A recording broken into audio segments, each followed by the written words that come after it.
Hola, muchas gracias por la invitación. El día de hoy vamos a tocar un tema muy importante, tanto a nivel social, familiar, cultural, a diferentes niveles, un tema muy importante de salud en nuestra comunidad, y vamos a hablar sobre desnutrición infantil.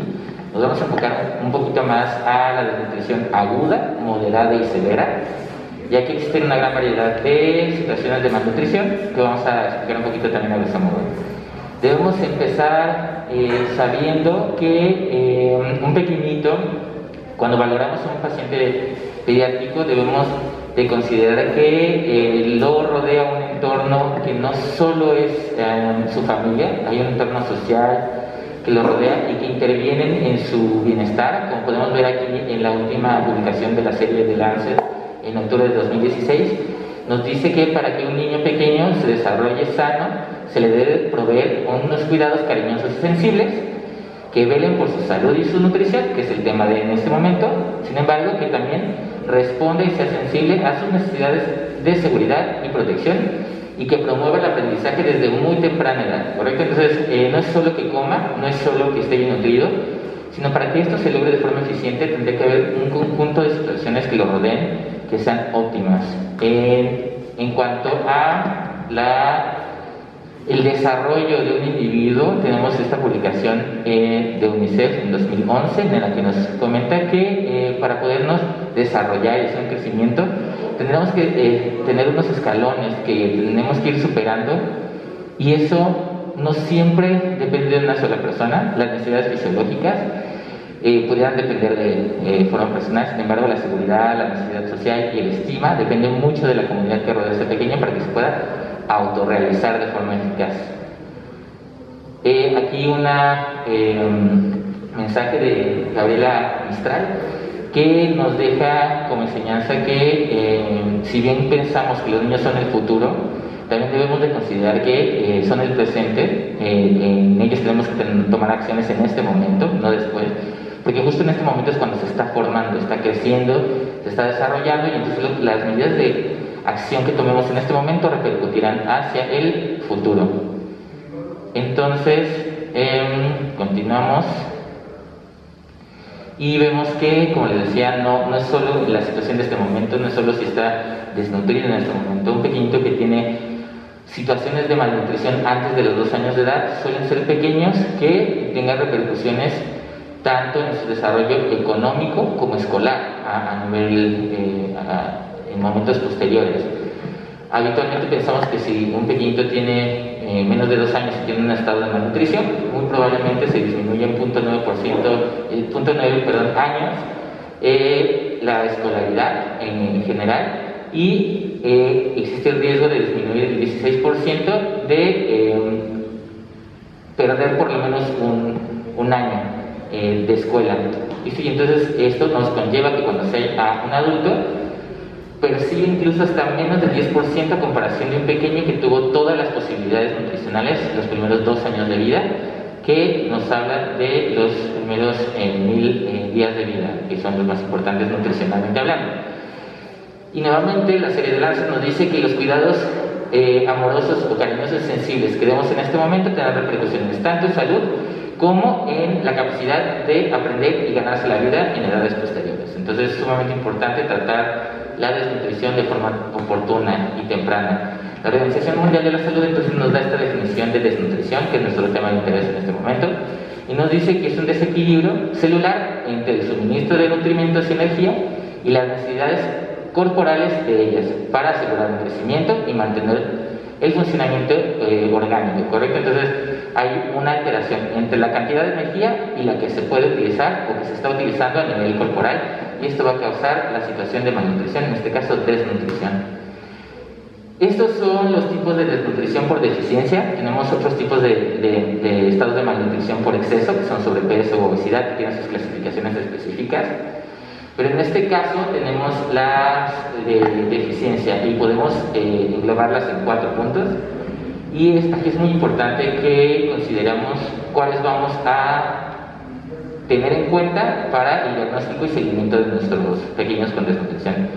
El primer punto es un pequeño que es más pequeño, perdón, la relación es pequeña, que tiene una talla mucho menor a la que su edad debería tener, ¿listo? Y eso se llama detención de crecimiento, es decir, talla para la edad. La talla para la edad está disminuyendo. Y esto nos habla de una desnutrición crónica. Ahorita veremos el por qué consideramos que es una desnutrición crónica. Cuando tenemos un peso que es poco para su altura, se llama emaciación. Y esto es peso para la talla. Y esto es muy importante considerarlo, porque este es realmente el que nos va a dar el diagnóstico nutricional, el que tiene más valor diagnóstico para estados de malnutrición por deficiencia, y el peso menor del que corresponde para su edad. Eso es peso bajo, ¿correcto? Y este es el que realmente más se ocupa, es el que con el que habitualmente hacemos los diagnósticos o nos llegan referidos los pequeñitos, como con peso bajo de desnutrición, consideran un peso para la edad. Y realmente el que tenemos que considerar es el de arriba, que es peso para la talla, que se llama emaciación. Y eso es, la situación de alteración de peso nos habla de una situación aguda. La desnutrición por deficiencia de micronutrientes también es otro tipo de estado de malnutrición, y en algunas ocasiones pudiéramos llamarlo oculto. Son pequeñitos que tienen alteraciones por deficiencia de micronutrientes, e incluso pudiera tener un pequeñito obeso con sobrepeso u obesidad y tener situaciones de malnutrición como carencias de hierro y anemia. Entonces es otro tipo de estado de malnutrición por deficiencia. Entonces dijimos que podemos dividir en tiempo, en agudo y crónico, y por severidad leve, moderado y severo. En cuanto a tiempo, tenemos que la afectación de la talla nos lo va a dividir en agudo o crónico. Básicamente, si tengo afectación de talla, pudiera llamarlo con detención de crecimiento o crónico, y afectación de peso nos va a determinar si es leve, moderado o severo, el grado de detención del peso para la talla. Recordemos que es peso para la talla. Aquí tenemos una tablita que nos muestra todas las formas de poder hacer un diagnóstico de certeza con valores antropométricos. Hay que recordar que un valor antropométrico por sí solo no me puede dar un diagnóstico de estado de malnutrición. Yo no puedo tener solo un peso, solo una talla. Necesito hacer índices antropométricos, que son los que se presentan aquí en la tablita, para poder dar un diagnóstico en particular. Gómez, que es un índice antropométrico mexicano, el del doctor Federico Gómez, todavía utilizado para diferentes estudios y estudios de poblaciones pediátricas o situaciones de malnutrición. Sin embargo, no es el que actualmente utilizamos para hacer diagnósticos y seguimientos, que es peso para la talla. El índice de Waterloo, que tiene peso para la talla y talla para la edad, tanto esto como Gómez son porcentuales y los podemos dividir en leve, moderado y severo. Aquí en la tablita les ponemos los porcentajes.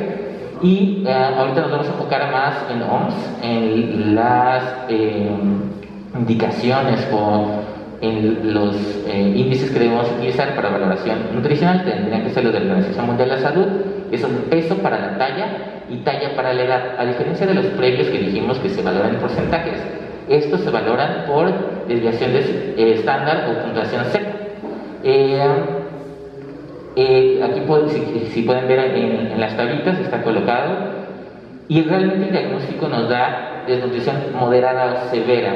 Hasta hace poco y vamos a ver una tabla más adelante, se agregó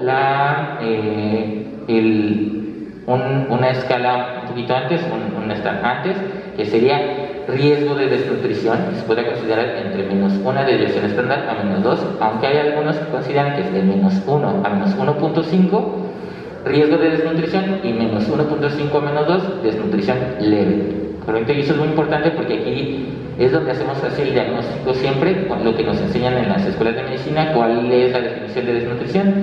Es cuando estamos por debajo de -2 desviaciones estándar o por debajo de la percentila 3. Entonces, eso sería como la definición. En ese sentido, es muy importante que consideremos que -1 desviación estándar es casi lo mismo que -2 desviaciones estándar, es lo mismo que percentila 3. Más o menos hacemos como un equivalente para poderlo considerar. Entonces consideraríamos que lo óptimo sería para la Organización Mundial de la Salud, o no óptimo, sino lo que no está dentro de los diagnósticos de talla baja, talla baja también, peso bajo y de sobrepeso o obesidad, estaría entre la percentil 3 y la percentil 97, y menos 2 desviaciones estándar para abajo y más 2 desviaciones estándar para arriba. Esa sería como la forma la que podemos interpretar. Aquí esta es toda una plática diferente, que es valoración nutricional, pero no quise perder la oportunidad de dejar algunos consejos. Sobre todo esta tablita, la que está presente ahorita en la pantalla, es una tabla de la CDC, pero hecha con los valores de la Organización Mundial de la Salud para antes de los 2 años de edad. Hay que recordar que antes de los 2 es obligatoria hacer la valoración con Organización Mundial de la Salud. ¿Listo? Insisto, esta es una tabla de la Organización Mundial de la Salud, pero impresa por la CDC. Entonces, después de los 2 años de edad, lo más adecuado es que pudiéramos utilizar ya las de la CDC para hacer valoración. Y aquí un ejemplo, tenemos este pequeñito que está en el punto amarillo, que está en la percentila 5 y 10. Es muy común que llegue a la consulta pacientes referidos porque tienen peso bajo. Y entonces llegan a la consulta y me dicen, doctor, lo que pasa es que me mandan porque mi hijo tiene 1.5 kilos menos de su peso. Y eso es un poco inadecuado de decir tal cual. Porque hay que recordar que desde el percentil 3 hasta el 97 pudiera ser normal. Entonces este pequeñito, si yo valoro hacia atrás, todos los puntos amarillos han estado en el percentil 5 y 10. Lo más probable es que ese pequeño sea saludable.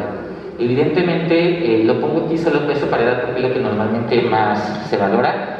Pero aquí yo tengo que hacer muchas más observaciones. Yo ya tendría que haber visto talla, a lo mejor la talla también está en percentiles bajos, pero son saludables. Tiene una curva de crecimiento, de velocidad de crecimiento sana, y entonces su peso para su talla, que es el que está en su pantalla en la parte inferior derecha, es peso para la talla, y ahí entonces sí, lo más seguro es que está mucho más por arriba si su talla es armónica a su peso. Entonces, y incluso siendo peso para talla, el rango de normalidad sigue siendo de la percentil 3 a la 97. Entonces es mucho más compleja la valoración nutricional que solo decirle a un pequeñito que le falta 1.5 kilogramos de peso porque está en una percentila de 5 años. Esto aplica para las demás percentilas orgénicas. Un punto importante en antropometría es la perímetro braquial. Es la única medida antropométrica que por sí sola nos puede dar un diagnóstico de grado de desnutrición. En este caso, la Organización Mundial de la Salud lo utiliza como tamizaje para determinar si un pequeñito necesita ser hospitalizado o no. Y entonces vemos que si el perímetro braquial es menor a 11.5, es indicación de hospitalización por desnutrición grave. En cuanto a un panorama internacional, para 2016, 146 millones de pequeñitos tenían desnutrición crónica, es decir, talla baja, recordar. Para 2011, 200 millones menores de 5 años tienen desnutrición crónica, es decir, incrementó el número de talla baja a nivel mundial. Y el 13% de la población menor de 5 años tenía desnutrición aguda, es decir, una alteración de peso. De ahí tenemos muchos más datos conforme va pasando el tiempo. En 2017 hay que recordar que la desnutrición por micronutrientes o hambre oculta, que también lo podemos conocer, que describe perfecto esta situación, es un pequeñito que a lo mejor considero que está sano y realmente tiene deficiencias nutricionales o algunos micronutrientes que no están siendo otorgados de forma adecuada, y podría explicar situaciones como talla baja en las poblaciones. Tenemos que para 2017 teníamos 2 billones de pequeños con situaciones de deficiencia de hierro y vitamina A, 155 millones de niños con retraso de crecimiento, es decir, talla baja, que insisto, pudiera ser muy relacionado con situaciones de deficiencias de micronutrientes. 42 millones de niños tienen sobrepeso u obesidad y 2 billones de adultos igual. El 88% de los países a nivel mundial no solo tiene problema con una situación de deficiencia nutrimental, es decir, con estados de malnutrición, pueden tener sobrepeso, obesidad, desnutrición crónica, desnutrición aguda y deficiencia de micronutrientes al mismo tiempo. Y un ejemplo es México. Nosotros somos parte de ese 88% de países que tienen más de una situación de deficiencia de estados nutricionales de forma simultánea. Aquí un poquito de panorama previo para 2012 en Sanón. Teníamos una situación de talla baja importante. Todavía tenemos, sigue siendo nuestra principal estado de malnutrición. Y sobre el 4.4, bueno, no solo, el 4.4% de los niños y niñas tenían peso bajo o emaciación. Recordar peso bajo es peso para edad y emaciación es peso para talla. Pero la desnutrición crónica es nuestra principal causa de estados de malnutrición en nuestra población en México. Aquí tenemos un panorama en el estado de Oaxaca. Igual la presencia importante de talla baja para 2012, 20.7% en nuestro estado, es decir, el 20.7% de nuestros pequeños tienen una talla menor a la que deberíamos o esperaríamos que tuvieran. Y para el 2018 continuamos con nuestra principal causa de estado de malnutrición, que es talla baja, que está en la parte central de la gráfica del lado derecho, en gris, un poco más, de color un poco más tenue. Entonces hay que recordar que si bien esta plática no es para talla baja, que necesita todo un abordaje particular, es una causa importante de estados de malnutrición. En cuanto a justo lo que platicamos, anemia y deficiencia de zinc siguen siendo un tema de interés para nuestra población en México. Se reportó 23% en 2018 de anemia por deficiencia de hierro y de 18.6% por deficiencia de zinc. Aquí un punto muy importante, la mayoría de los pequeñitos con anemia, el 23%, está relacionado con talla baja. Nuevamente, esas tallas bajas que estamos dejando ahí porque a lo mejor son chiquitas, porque todos somos chiquitos, podría ser deficiencias de micronutrientes que no estamos vigilando de forma adecuada. Pero insisto, bueno, ahorita la desnutrición crónica no es el tema, entonces vamos a irnos a otros temas. Aquí un poquito igual de desnutrición crónica, que también puede funcionar para desnutrición aguda. Las causas que pueden ir muy profundas, tanto como nuestra comunidad, familia y propias del pequeñito, que generan un estado de malnutrición, y eso van a tener consecuencias tanto de salud en el pequeño como a nivel familiar, económico, y terminan teniendo repercusiones a nivel comunidad. Factores de riesgo, podemos dividirlos en tres importantes factores que confieren al niño. Uno de los factores que pueden incrementar la posibilidad de desnutrición es nacer con peso bajo, incrementa 1.5 veces el riesgo de estar desnutrido. Una madre que tiene un pequeñito antes de los 18 años de edad es 2.9 veces más probable que sus pequeños sean desnutridos. La escolaridad de mamá, desafortunadamente, cuando mamá es soltera y además estudió y además trabaja, la situación del cuidador de ese pequeñito, la calidad del cuidado pudiera verse alterada. Incluso se ha visto por publicaciones de la Organización Mundial de la Salud que puede incrementar 1.05 veces más la posibilidad de riesgo. Y los entornos socioambientales, que son sumamente importantes. Cuando hay un hermano menor de 5 años con ese pequeñito, el segundo pequeñito, los demás pequeñitos tienen 1.6 veces más riesgo de estar desnutrido, y eso lo vamos a explicar un poquito más adelante por qué. Vivir en área rural, falta de servicios básicos, 3.6 veces más riesgo de que tenga desnutrición. Lactancia materna ineficaz. Y aquí un punto muy importante que ojalá aquí podamos platicar de ello: inicio de alimentación complementaria inadecuada, incrementa 24.6 veces la posibilidad de desnutrición. Correcto, ya las normativas de alimentación complementaria han cambiado muchísimo y todavía hay algunas dudas ahí en los niveles de atención de primer contacto de cómo debe ser una alimentación complementaria.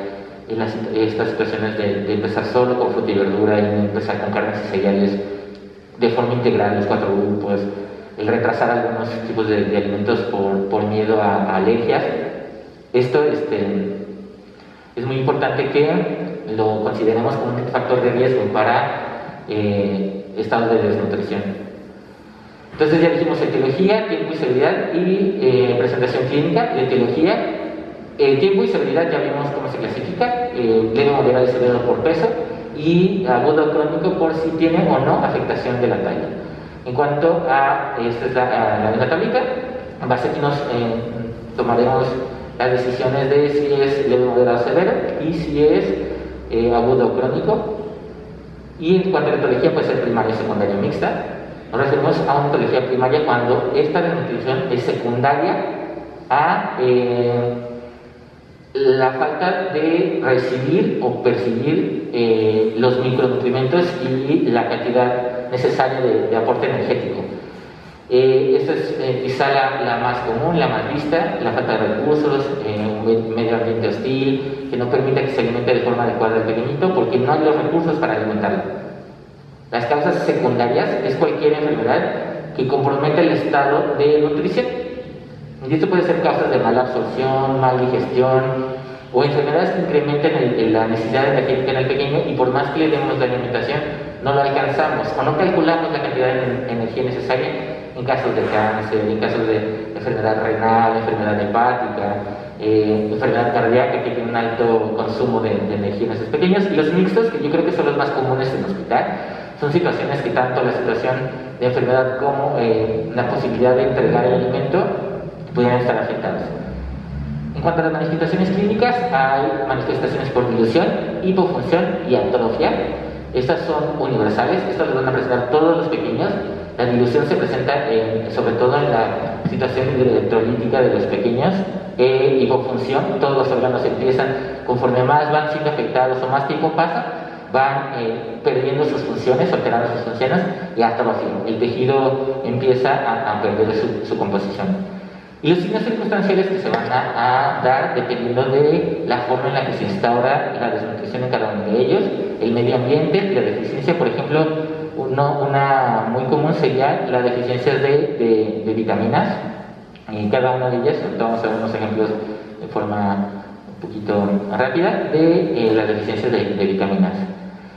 La desnutrición aguda severa puede dividirse en tres importantes cuando se manifiestan de forma directa. O sea, si nosotros vemos marasmo, kwashiorkor o la combinación de ellas, este pequeñito se clasifica como una desnutrición severa desde ese momento, ¿correcto? Y tienen algunas manifestaciones físicas muy específicas. En el caso del marasmo, tienen varias formas de llamarse en diferentes comunidades, ¿no? Los pequeñitos están tan desgastados que la piel está pegada al hueso, pudiéramos referir de esta forma. La atrofia, tanto el tejido adiposo como el tejido muscular, está muy afectada. Estos pequeñitos tienen una homeostasis, pudiéramos llamarlo así, se mantienen dentro de todo lo que está ocurriendo en su organismo, desgastaron sus reservas de energía y mantenieron una homeostasis ahí dentro del estado de enfermedad, ¿correcto? Están como compensados, podemos llamarlo de alguna forma. Mientras que los pacientes con kwashiorkor, por el contrario, son pacientes muy lábiles, podrían complicarse de forma mucho más importante o mucho más próxima. Son pequeñitos. La principal característica del kwashiorkor es que están edematizados. El edema es un punto importante, y además tienen muchas más manifestaciones en piel, en cara, en pelo, y entonces estos son las diferencias entre uno y otro, aunque pudieran virar o estar combinadas en simultáneo. Aquí una anécdota importante: como veíamos que un factor de riesgo es que el pequeñito al que estamos valorando tenga un hermano menor de 5 años, mayor que él. Y esto, la anécdota del kwashiorkor, el nombre, cuando me enteré fue una anécdota muy que hay que tomar conciencia. Es de un par de hermanitos africanos, Kwashi y Korkor, y se diagnosticó a Korkor, que era el segundo bebé, con esta desnutrición, y notaron este patrón de que el segundo bebé suele tener más posibilidades de estar desnutrido que el primero, y entonces es por eso que se llama así la enfermedad. Y entonces hay que considerar que entre más pequeñitos haya, más posibilidades hay que el nuevo bebé tenga más situaciones de malnutrición, ¿correcto? Y esta es la combinación de ambos. Usted toma la tabla para diferenciar entre uno y otro. En la parte central, como ven, viene muy ambiguo, viene uno u otro, porque el pequeñito puede virar a marasmo o virar a kwashiorkor, o tener combinaciones de los dos de forma simultánea. Y ahora vamos a platicar de lo que les comentaba, que los órganos dentro del cuerpecito del pequeño afectado con desnutrición va a tener varias circunstancias que van a impedir su buen funcionamiento. Hablando primero del sistema nervioso central, la disminución del aporte energético, de los macro y micronutrientes, van a hacer que el crecimiento del sistema nervioso central, específicamente el cerebro, disminuya, y van a existir alteraciones de la mielinización. Y eso nos va a tener como consecuencia alteraciones en la función mental, alteraciones motrices incluso en los pequeñitos. En el sistema cardiovascular, igual, el corazón es un músculo, ese músculo se atrofia, se vuelve ineficiente. En los casos del marasmo, como ya habíamos comentado, pudiera incluso haber un equilibrio ahí del corazón y hacer una disminución del consumo de oxígeno, hacerlo como una bradicardia que mantenga una pequeña estabilidad en ese pequeño ya enfermo. Y esto, como consecuencia, ¿cómo se va a manifestar? Como bajo gasto cardíaco, falla cardíaca, hipotensión, hipotermia, disminución de la amplitud del pulso, precordio hipodinámico y soplo cardíaco. Si consideramos esta situación el corazoncito hipodinámico, recuerden que todas estas manifestaciones que acabamos de decir son prácticamente un niño con choque, un niño con sepsis. Entonces tenemos que tener en cuenta que un pequeño siempre va a tener este cuadro y va a ser muy difícil. Tenemos que estar muy abocados a identificar complicaciones porque estos pequeñitos no las manifestan de forma habitual. En cuanto a los pulmones, el tejido muscular de la parrilla costal y de los músculos propios para la respiración van a estar afectados. Va a haber una menor producción de inmunoglobulinas, como por ejemplo la inmunoglobulina secretora, y además la forma o la eficacia de expectorar secreciones va a ser muy afectada. Entonces todo esto va a generar bradipnea, una respiración inadecuada, y además cuadros repetidos de infecciones respiratorias. En cuanto al sistema gastrointestinal, van a haber muchas alteraciones. Las vellosidades, que son unos pelitos que tienen las células del intestino, que son encargadas de digerir y absorber una gran cantidad de micronutrientes y macronutrientes, se van a aplanar, se van a perder esas vellosidades. Entonces el intestino pierde esa capacidad adecuada de digestión y absorción.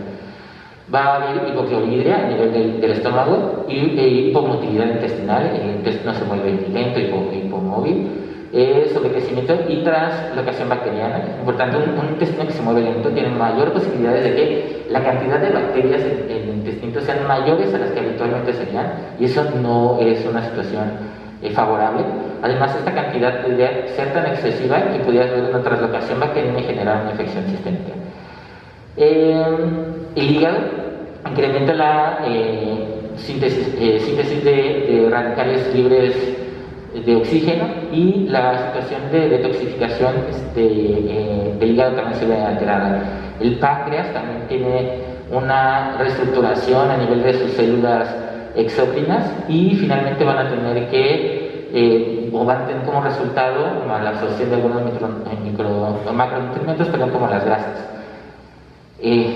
Pues bien, como dijimos, resultados: mala absorción, intolerancia a la lactosa podría ser un ejemplo de intolerancia a disacáridos, insuficiencia pancreática exócrina que se manifiesta con esteatorrea, infecciones gastrointestinales y diarreas frecuentes, nuevamente tanto en respiratorio como gastrointestinal.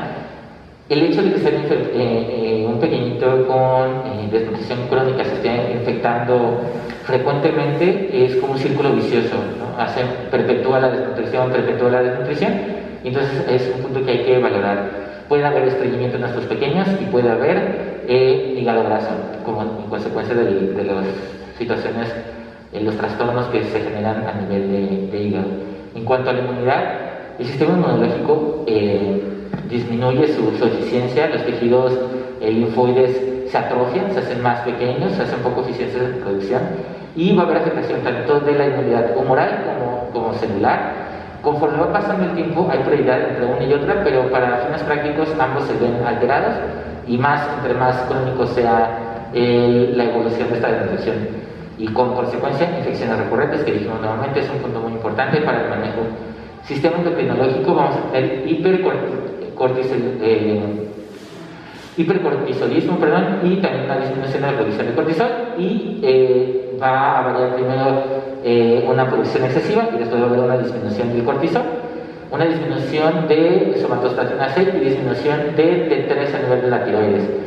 Y eso es un punto importante también, como para que se nos quede un poquito más claro. El sistema endocrinológico es lo último que se afecta en la escala de lesiones de los órganos, y es por eso que cuando ya el sistema endocrinológico está afectado nos genera trastornos como la talla baja secundaria. Entonces, en este caso consideraríamos que por eso consideramos que es crónico cuando ya tiene la talla baja. Hematológicos, la anemia por deficiencia de micronutrientes. En cuanto al riñón, su funcionalidad se ve alterada totalmente, puede haber pérdida de proteínas, su tasa de filtración glomerular se ve alterada, puede ser una causa de edema la situación de pérdida de la función para filtración y para absorción de electrolitos, entonces puede igual perpetuar el edema, y puede haber casos de acidosis metabólica secundaria a estos trastornos renales. Deficiencias de vitaminas, igual, como les comentaba, pueden ser manifestaciones específicas. No todos los pequeños tienen todas las manifestaciones de deficiencias de todas las vitaminas. Las más importantes yo consideraría, todas hay que tenerlas en cuenta, pero vitamina A hay que siempre valorar si el pequeño tiene alteraciones visuales, puede ser una causa importante de ceguera. Vitamina D, hay que prevenir el raquitismo o tratarlo tratar la deficiencia de vitamina D de forma profunda. La vitamina E podría ser igual una causa de anemia. La vitamina K, trastornos de coagulación, puede ser un factor importante. Otras vitaminas que también tienen que ser valoradas, algunas hidrosolubles, las que son liposolubles. Esas pueden tener manifestaciones muy específicas como beriberi, trastornos de la mucosa como mucositis, pelagra, anemia, escorbuto.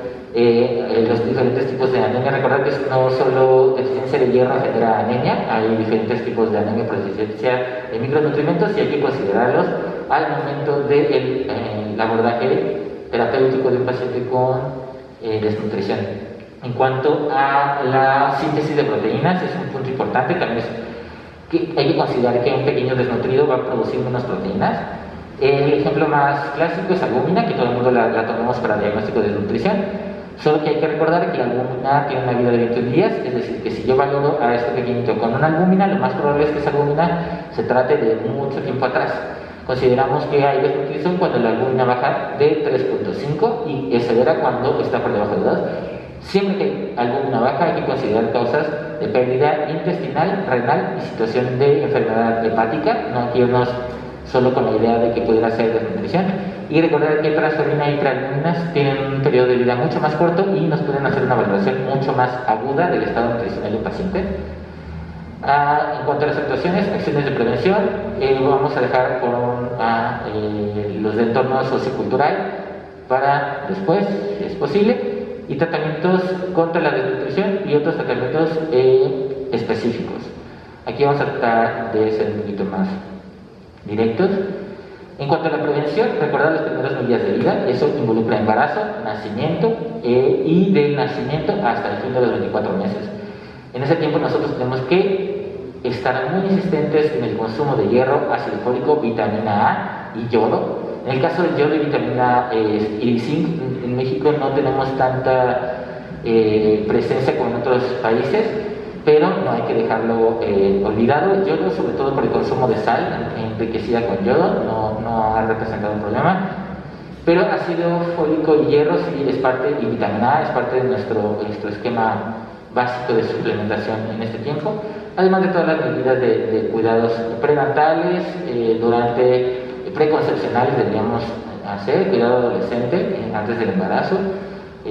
Todo esto tiene implicaciones sobre los estados de malnutrición, la lactancia materna efectiva y una alimentación complementaria adecuada que, insisto, los invito a que por favor podamos ver cada quien nos empapemos un poco más de alimentación complementaria y tratarlo de hacer más como las guías actuales de alimentación, ¿correcto? Y entonces, tratamiento de la alimentación aguda. ¿Cómo vamos a decidir si un pequeñito se tiene que quedar hospitalizado o se va a casa para tratamiento? En cuanto a un pequeño que tenga menos de 6 meses o que sea mayor a 6 meses y que pese 4 kilogramos de edad, ¿cuáles serían los criterios para este pequeño? Si es un niño mayor a 6 meses con peso inferior a 4 kilos, se queda hospitalizado. Si es un niño menor a 6 meses pero tiene edema bilateral, 1, 2 o 3 cruces, el edema que sea, un diagnóstico de antropometría para la nutrición, o existe una situación particular de riesgo familiar o riesgo o datos de alarma específicos para el pequeño que vamos a ver más adelante, ¿no? Hipotensión, hipotermia, deshidratación, alguna de estas, el paciente se queda hospitalizado. Para ver de una vez este punto que es muy importante en cuanto a la valoración del edema. El edema van a ver en las tablas como la que acabamos de ver. En el caso de menores de 6 años, edema leve, moderado, severo, se queda hospitalizado. El edema leve es en piernas, en pies, perdón. El moderado sería en pie, mano y parte distal de brazos y piernas. Y el grado 3 sería todo el cuerpecito involucrado en los pies, piernas, manos, brazos y cara. El edema está generalizado.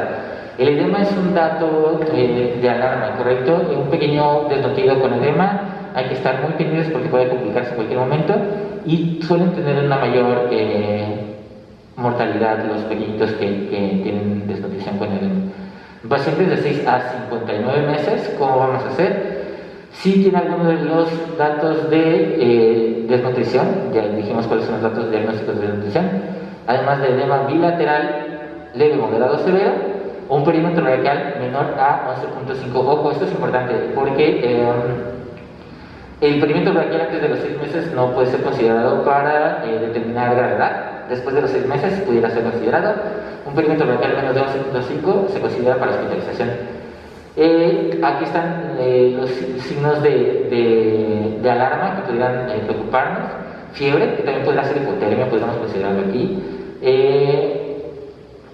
Hemoglobina por debajo de 4 a 6 y lesiones de deficiencias nutrimentales en piel severas o dificultad para respirar, letárgico, convulsiones, vómito, intolerancia a la vía oral. Todos estos puntos pudieran ser parte para que yo decida que ese pequeño se quede en hospitalización. Entonces, estos pequeños se quedan hospitalizados. ¿Y quién se va a casa? Un pequeñito entre 6 meses a 59, como los de aquí, pero que tiene un perímetro braquial quizá menor a 11.5, igual todos los criterios diagnósticos. El edema no es severo, puede ser leve o quizá moderado, y tiene apetito positivo, es decir, el pequeño puede alimentarse, pide comida, sin complicaciones médicas y en estado de alerta adecuado. ¿Listo? Además,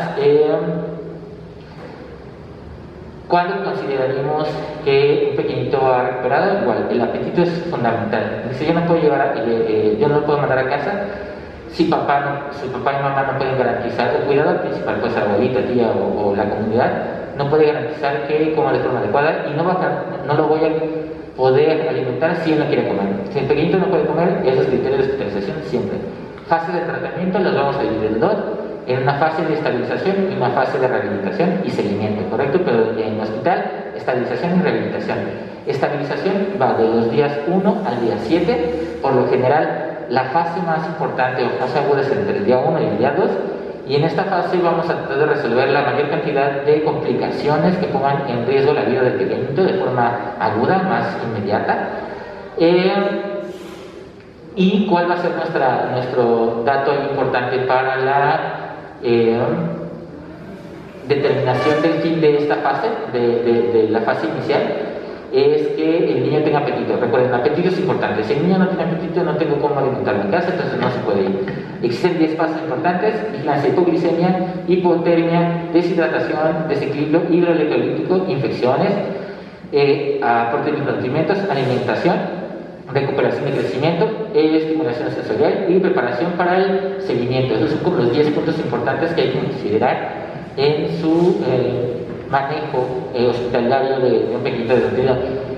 ¿En qué nos vamos a basar a partir de ahorita? Porque es muy importante. Siempre hay que, cuando damos el manejo, saber dónde lo vamos a basar. Lo vamos a basar en dos fuentes: las guías de manejo de estado de desnutrición de la Organización Mundial de la Salud de 2007 y de las de UNICEF, que también tienen mucho involucro de la Organización Mundial de la Salud de 2017. Entonces, esas son las dos guías que vamos a considerar para el manejo. Vamos a continuar, entonces vamos a ir dividiendo las fases del tratamiento. Vamos con la primera fase, que es la fase de inicio, ya dijimos que es la más importante. En esta fase lo que hay que hacer es descartar o tratar o prevenir complicaciones agudas que pongan en riesgo la vida del pequeño. Normalmente esperaríamos que la fase de inicio no dure más de 7 días. Sin embargo, hay que estar vigilando de forma constante. Si yo ya tardé más de 10 días en que esa fase de inicio termine, lo más probable es que no esté teniendo buenos resultados de tratamiento y entonces habría que revalorar el caso. ¿Qué situaciones tenemos que vigilar en este momento? Hipoglicemia, hipotermia, deshidratación, alteraciones hidroelectrolíticas, infecciones, que es un punto muy importante, datos de choque. y evitar el síndrome de realimentación. Eso es un problema muy importante.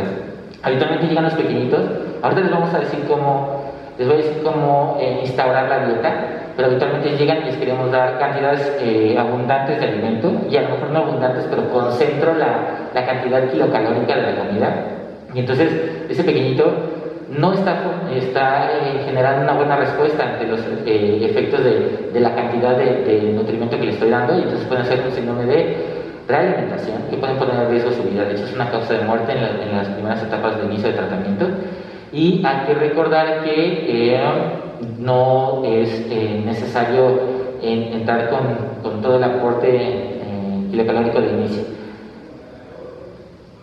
Entonces, primero la hipoglicemia, pues si damos hipoglicemia por debajo de 54 miligramos por decilitro, que se ha confirmado necesariamente por laboratorio. Una temperatura por debajo de 36.5, la hipotermia puede ser un dato de hipoglicemia. Letargo, flacidez, pérdida de conocimiento, puede llegar a tener manifestaciones neurológicas de hipoglicemia, y es una causa importante de función los primeros 2 días de vida. Prevenir alimentándolo cada 2 a 3 horas, esa sería como nuestra meta. Aquí ya metemos un poquito de tratamiento en alimentación de inicio, independientemente de la edad. Entrando al hospital y por desnutrición moderada o severa, con datos de hospitalización, tienen que comer cada 2 o 3 horas, independientemente de la edad. ¿Cómo se va a tratar? Si está consciente, 50 mililitros de sacarase el 10%, o si perdió el estado de conciencia, 50 mililitros por kilogramo de peso de solución glucosada al 10%, más 50 mililitros de solución glucosada por sonda nasogástrica, y al despertar reiniciar la alimentación.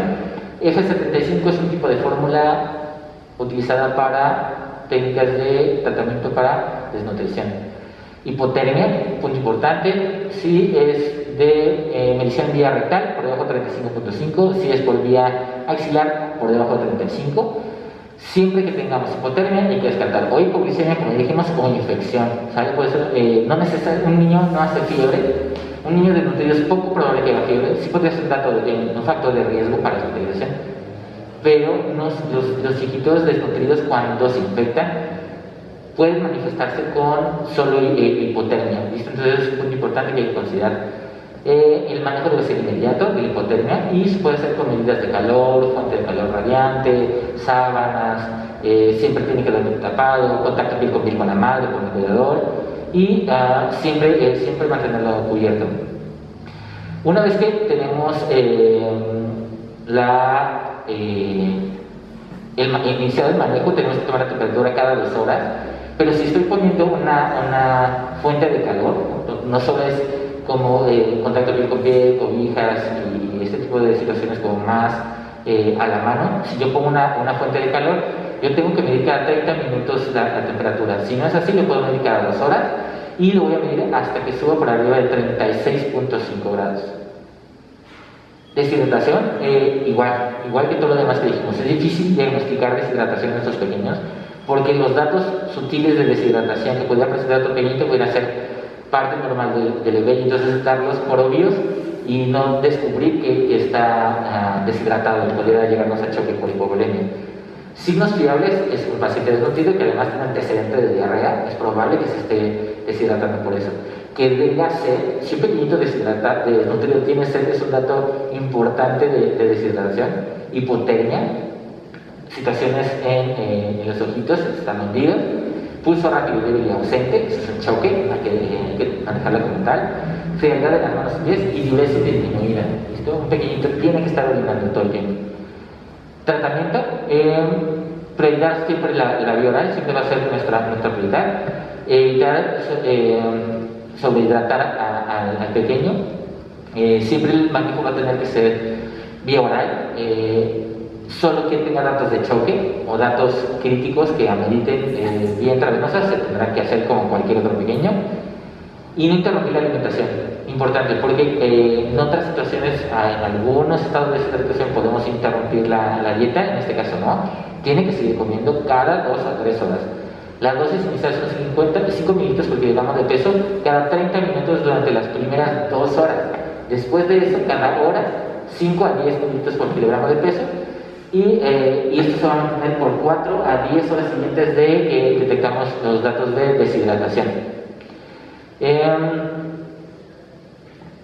¿Cuándo vamos a estar seguros de que todo está bien? Vamos a tener que medir de forma frecuente los signos vitales, inicialmente cada 30 minutos, después las primeras 2 horas y después cada 6 a 12 horas los siguientes días.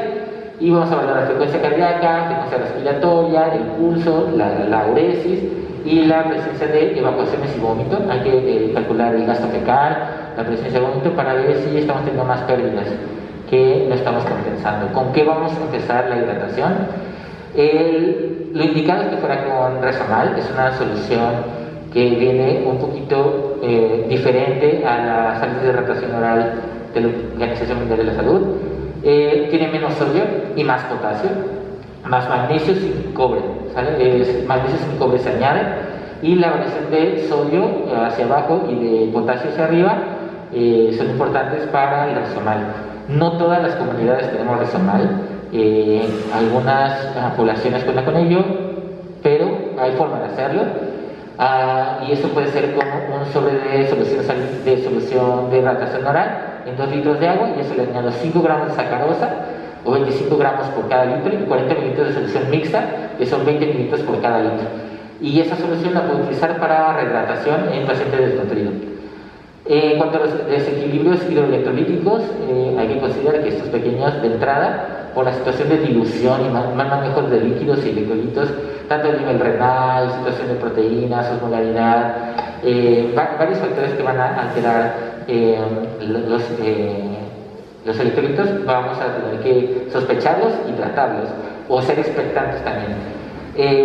Un pequeñito desnutrido tiene un exceso corporal de sodio, sin embargo en los laboratorios nos va a venir como hiponatrémico, y esto es por dilución. Entonces, si yo corrijo de forma agresiva ese sodio, lo más probable es que incremente la mortalidad en ese pequeño que intento reponer el sodio de forma abrupta. Hay deficiencia de potasio y magnesio, como ya dijimos, por eso las sales de hidratación lo tienen. Pueden tardar de 2 a más semanas, o 3 semanas o más, en que esos electrolitos poco a poquito vayan pasando a valores normales. Entonces, lo más probable es que yo, mientras vaya dando manejo nutricional en pequeño, la situación orgánica general se empiece a recuperar, esos electrolitos también tienden a ser normales en los valores tomados en muestras de serología, muestras electrolitos séricos, perdón. Y bueno, es importante que en esos pequeñitos no dar diuréticos para el manejo. Hay que dar suplementos, potasio y magnesio, nuevamente importantes. El potasio de 3 a 4 milimoles por kilogramo de peso por día, y el magnesio de 0.4 a 0.6 milimoles por kilogramo de peso por día. Y nuevamente, para las sales de hidratación, esto también nos va a ayudar para el control de electrolitos, va a ser el Resomal o la preparación que ya comentamos. Ojo, en este momento el pequeñito debe comer totalmente sin sal. Uso de antibióticos, aquí un poco controversial el asunto de si usar o no utilizar antibióticos. La Organización Mundial de la Salud considera que sí se debe hacer. Debemos de considerar que un pequeño llega a hospital infectado, nada nos garantiza que no tenga un proceso infeccioso que pueda generar incremento de mortalidad en los primeros días de hospitalización. Entonces, la Organización Mundial de la Salud sí nos dice que deberíamos considerar uso de antibióticos desde que el paciente ingresa. Aquí viene un esquema, este es el propuesto por la Organización Mundial de la Salud. Ya me ha tocado comentar este tema con algunos otros compañeros, y creo que todos estamos de acuerdo en que realmente el manejo tiene que ser muy dirigido hacia la situación de la microbiota o la situación de los patógenos más comunes en cada unidad de atención, y tendrá que ser dirigida más a eso. Pero bueno, esta es la recomendaciones de la Organización Mundial de Salud. El tener con sulfamethoxazol con inicio, amoxicilina y ampicilina pudieran ser una opción, y si no, tendremos que escalar cada 48 horas en caso de que no haya respuesta. Y nuevamente siempre hay que considerar las circunstancias de patógenos propios de cada unidad de atención. En cuanto a las vitaminas, vitamina A siempre va a ser importante. Hay que dar carga de dosis altas de vitamina en el día 1. Aquí les ponemos las dosis de 50, 100 y 200.000 unidades internacionales antes de los 5, de 6 al 12 y más de los 12 meses. Si yo tengo datos de que mi pequeño pudiera tener situaciones ya de ceguera, complicaciones de deficiencia de vitamina A, se tiene que dar el día 1, 2 y 14. Si no, solo será el primer día y de ahí cada 6 meses. Si mi pequeño ya tuvo un mes antes de su regreso una dosis de vitamina A, solo doy el día 2 y 14. En caso de que tenga situaciones ectómicas o solo esa dosis a los 6 meses. El aporte de vitaminas hidro y liposolubles se tiene que mantener durante todo el tiempo. Hay que considerar que hay que dar ácido fólico. La dosis inicial son de 5 miligramos y posteriormente 1 miligramo cada 24 horas. Hay que dar zinc, cobre y hierro a 2 miligramos el zinc, el cobre a 0.3 y el hierro a 3 miligramos. Ojo, aquí el hierro no se puede empezar durante el periodo de inicio de tratamiento. Un paciente infectado no puede estar tomando hierro y un paciente desnutrido no puede estar tomando hierro, ¿correcto? Entonces yo tengo que esperar que por lo menos pasen 2 semanas de tratamiento en el que ya haya recuperación de peso, es decir, 2 semanas de recuperación de peso para que yo pueda integrar el hierro al manejo de micronutrientes de pequeñitos con desnutrición. El tratamiento nutrimental, aquí ya empieza como la parte más activa de la alimentación para ganarse de peso. La alimentación debe ser pobre en lactosa, baja en muscularidad, baja en proteína, grasa y sodio, y con una mayor cantidad de aporte kilocalórico a base de hidratos de carbono. Debemos empezar con un mínimo de 80 kilocalorías por kilogramo de peso al día y no pasarnos de 100 kilocalorías por kilogramo de peso al día durante esta primera fase. La cantidad de proteínas puede ir de 1 a 1.5 y la alimentación siempre tiene que ser prioritariamente por vía oral, con taza, cuchara o jeringa, no en biberón. La alimentación tiene que ser guiada por el cuidador principal. Eso sería como nos garantiza un mayor éxito terapéutico para la aceptación de alimentos. Lo más adecuado es que el pequeñito esté con mamá todo el tiempo y mamá le esté ayudando a comer a medida de lo posible cada 2 a 3 horas de forma inicial. Y tiene que comer día y noche. Esto es independientemente de la edad, ¿correcto? Independientemente de la edad, tiene que comer cada 2 a 3 horas, día y noche, continuo para mejorar la situación de peso. Bueno, en este caso de estabilización primaria. Si no acepta la vía oral, si por alguna razón no puede dar vía oral, la alimentación enteral sigue siendo prioridad, entonces la opción es una zona nasogástrica y no alimentación parenteral. Por miedo de iniciar una alimentación parenteral para el inicio de tratamiento en un paciente con desnutrición nos genera mayores posibilidades de complicaciones, entre ellas infecciones, que ya dijimos que es una de las principales causas de muerte. ¿Cuándo voy a quitar la sonda? Cuando tolere 3/4 partes de la toma o 75% del total, o 2 comidas completas seguidas. ¿Vale? Si ya toleró 2 comidas completas, esa sonda se puede ir.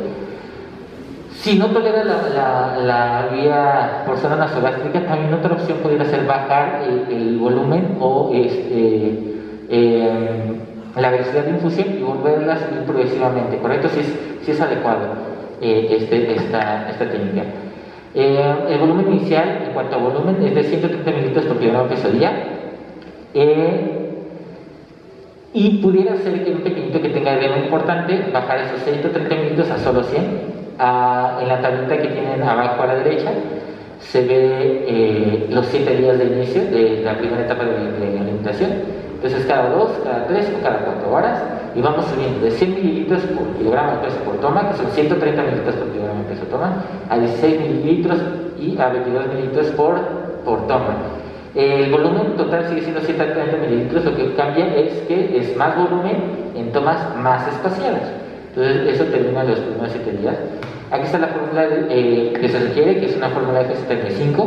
Esto quiere decir, básicamente, o sea, tiene varias composiciones especiales, pero aquí lo importante del 75 es que otorga 75 kilocalorías por cada 100 mililitros, ¿correcto? Entonces, eso es importante por si voy a utilizar otra fórmula, yo pueda ver si le aporta esa cantidad. ¿Cuándo voy cómo voy a determinar si voy bien? Si el crecimiento o ganancia de peso es menor a 5 gramos por día, eso no está funcionando, no está siendo eficiente en mi manejo. Esto por lo menos más de 3 días seguidos. Moderado de 5 días, pudiéramos hacer algunas modificaciones allí y volver a valorar la situación de la alimentación.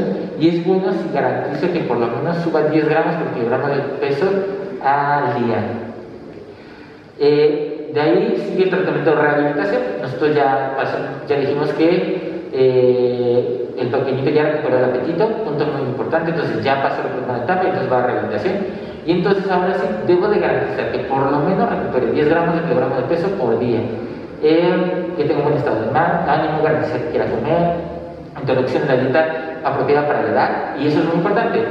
En cuanto a la lactancia materna, esa nunca se suspende, ¿correcto? La leche materna puede seguirse dando a la edad que sea el lactante, pero una vez que pasamos a la etapa de la rehabilitación, podemos empezar a dar alimentación adecuada para cada grupo etario.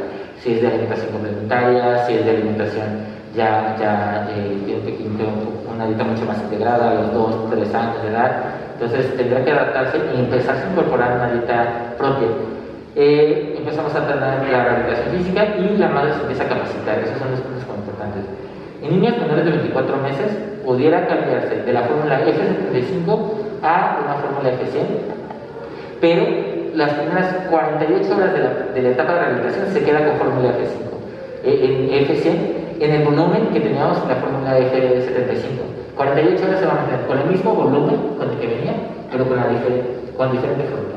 A partir de eso tendrá que seguir incrementando 10 mililitros por volumen, y esa es una técnica importante que hay que instaurar bien ahí en las unidades de atención. Yo ya tengo mi volumen, entonces lo que voy a hacer es cada toma subo 10 mililitros, 10 mililitros, 10 mililitros, y lo subo hasta que el pequeño ya sea el volumen máximo de aceptación. Con ese volumen es con el que inicia, y a partir de ahí puede empezar a hacer los incrementos posteriores. La cantidad de kilocalorías aquí sube. Recordemos que antes empezamos bajos, ahora empezamos de 150 a 220 kilocalorías por kilogramo de peso al día, y la proteína sube de 4 a 6 kilogramos por día, y el régimen se llama F100. La diferencia entre el F75 y F100 es el aporte kilocalórico. En F100 yo puedo dar una buena cantidad de kilocalorías sin riesgo a una sinónimo de realimentación y asegurar ganancia de peso. En niños mayores a 24 meses, igual, puedo ya tratar con fórmula F100, ya debo de meter alimentos sólidos. Habitualmente para niños arriba de 24 meses no debe haber un problema para que empiecen a tomar agua por sí solos, pero hay que estar vigilando, siguen alimentándose cada 4 horas, y pudiera haber ocasiones en las que un pequeñito arriba de esta edad pudiera omitir alguna comida nocturna, pero hay que estar como muy pendientes de que siga una buena ganancia de peso. Y dijimos que una buena ganancia de pesos en esta etapa es que sube de 10 a 15 gramos por kilogramo de peso por día. Si no me gana eso, me gana 3 días consecutivos 5 gramos de peso, esa valoración es inadecuada. Aquí un punto importante con el edema.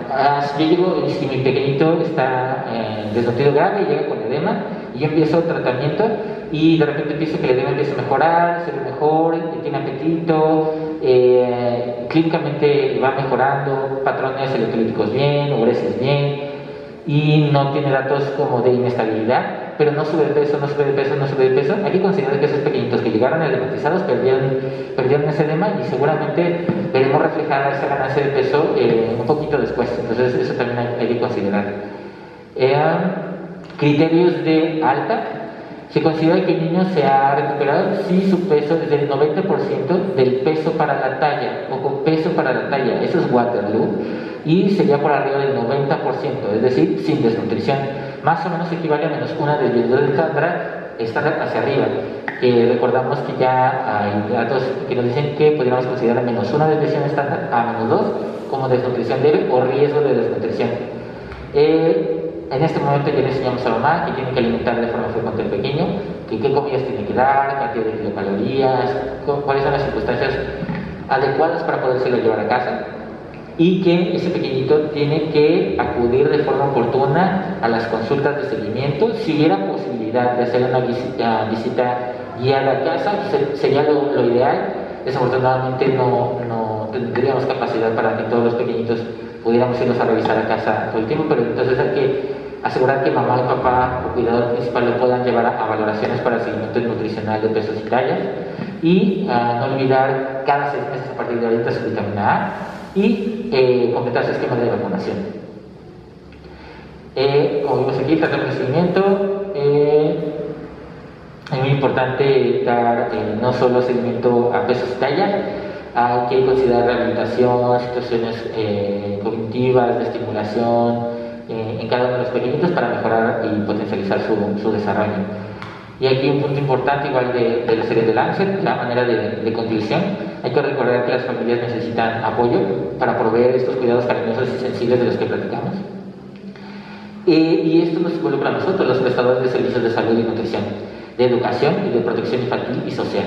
Entonces, los invito a que nos unamos y pensar que cada pequeñito que vemos en consulta, con un poquito de desnutrición, un poquito, pudiera ser mucho a largo plazo. A lo mejor ese pequeñito con un peso por debajo de lo que debería tener para su talla, o esa talla baja podría tener un trasfondo de deficiencias nutricionales, y depende de nosotros detectarlo y tratarlo a tiempo para que no suceda todo lo que ya acabamos de decir, que son pacientes que ya necesitan tratamiento de estados moderados o severos de forma hospitalaria. Y pues bueno, eso sería todo por mi parte. Espero que les haya sido de ayuda. Y cualquier cosa estoy pendiente. Espero que me puedan mandar retroalimentación. Si necesitan información de la que acabamos de platicar, también estoy al pendiente. Y muchas gracias. Que estén muy bien.